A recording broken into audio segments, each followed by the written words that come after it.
It's a weird thing, comedy, because you're changing someone's state. Like there's 1,000 people in a room, and you're changing their physical state, and it's In what ways? involuntary for them. Well, I'm a drug dealer, man. I'm dealing in drugs, and they'll never take me alive because you've got the drugs on you already. But serotonin and dopamine, it's a fucking speedball is what I'm delivering, right? And it's excellent because you don't quite know when the joke is happening. So you get the dopamine hit in the same way as scrolling Instagram or playing a roulette machine at the casino. You don't quite know what way it's going to go, and you're waiting for that hit. And actually not getting the hit is the thing that keeps you coming back for more. So you don't quite know when the punch is coming in the joke. And then you're getting the serotonin, that feel-good hormone of laughter. So it's really, and those two together, it's very powerful. It's almost like an ayahuasca ceremony because you're doing it with other people too. There's a shared experience in the room too. And there's something really beautiful about doing it. I mean, you laugh 30 times more when you're in a group with other people than when you're on your own. 30 times. It's a big number. People don't laugh on their own. Why is that? We're tribal. It's if you think about where laughter goes back to, laughter predates language by about 1 million years.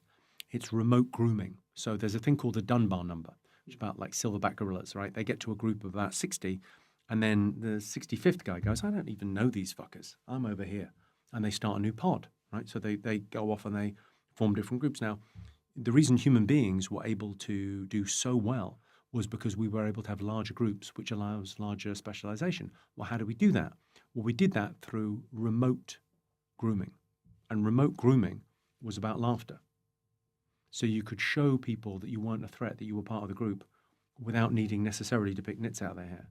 So that allowed a bigger group. So the social function of it is incredibly important.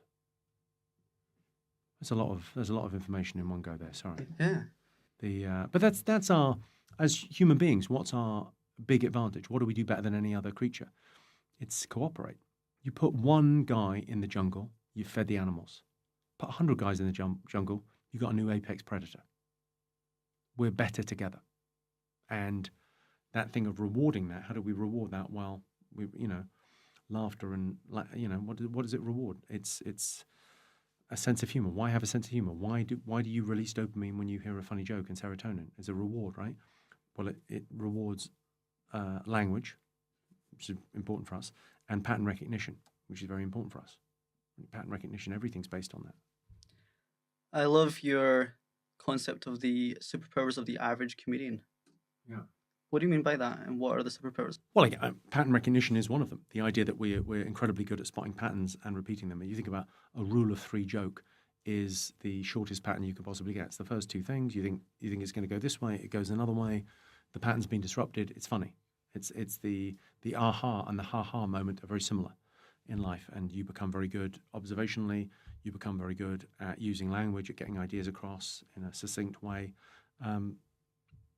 That's really there's a lot to recommend for the average comedian. It's a good way to live your life. Do you expect your son to pick up the mic at least once?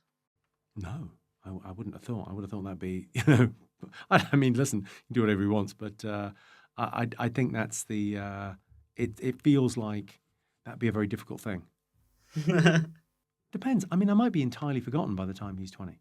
It's that thing with comedy where you sort of go, well, I've reached a certain level, I'm doing great, but it's not.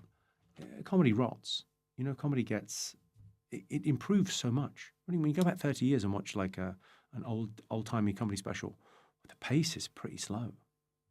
And it feels like we're kind of, it's picked up a little bit now. Does that keep you on your toes? Yeah, I mean, but I think most comics do their best work in their 50s. And you're 50... 51. 51? Yeah, but I mean, I'm putting the hours in, but I don't know anyone that. There's one guy that came out fully formed, but no one else has. Everyone else had to put the years in. Who came out fully formed? Eddie Murphy. The great. Eddie Murphy, 18, came out fucking perfect. But I mean, that's going to happen once in a generation. Are we in the gold rush of comedy at the moment? Yeah, I think so. I think there's never been a better time. I mean, really, when you look at and Netflix has been a huge part of that, putting those specials out. But really, YouTube has been huge for comedy. Clubs are doing great. The theatres around the world are fantastic. People want to come out and see it. Doing 45 countries on the tour. It's a lot. There's a lot of places. And it's a lot of places where other people don't go, but they will. As this podcast is released, your new special, Natural Born Killer, will be released. What should or could the audience expect of you, given the fact that you are in your greatest decade? Well, I mean, it's better than the last one, and the last one was pretty funny. I mean, if it's the kind of thing you like, you'll enjoy it. If you like that kind of sense of humor, but it's I directed this one with Brian Klein, and so it's pretty interesting visually in terms of, like, I think most stand-up comedy specials are just 3 shots on repeat. So this one's got a little bit more to it. It's very nice tracking shots, and it's cut to the rhythm of the joke, and it feels to me like it's like the attention to detail is there. There's sort of beautiful lighting changes for each sequence. There's a bit at the end of the show where I give a young man advice on the facts of life and consent, and we have the talk. That's pretty fun and gets a message across. There's a nice bit about being a father where there's a few moments where I open up and share a little bit more about my life than I have in the past. So it feels like it's a progression. It feels like it's I'm growing as a performer. So I've got the fastball still. I've got that. I can do the one-liners, and then I'm trying to experiment with doing other things and trying to do them well. So it feels like there's a bit of growth there. Do you have an image of what self-actualization looks like for Jimmy Carr? I mean, this is it, isn't it? It's the process. It's the process. It's not like something you get to. It's not the journey or the destination. It's who you become on the journey. So this is it.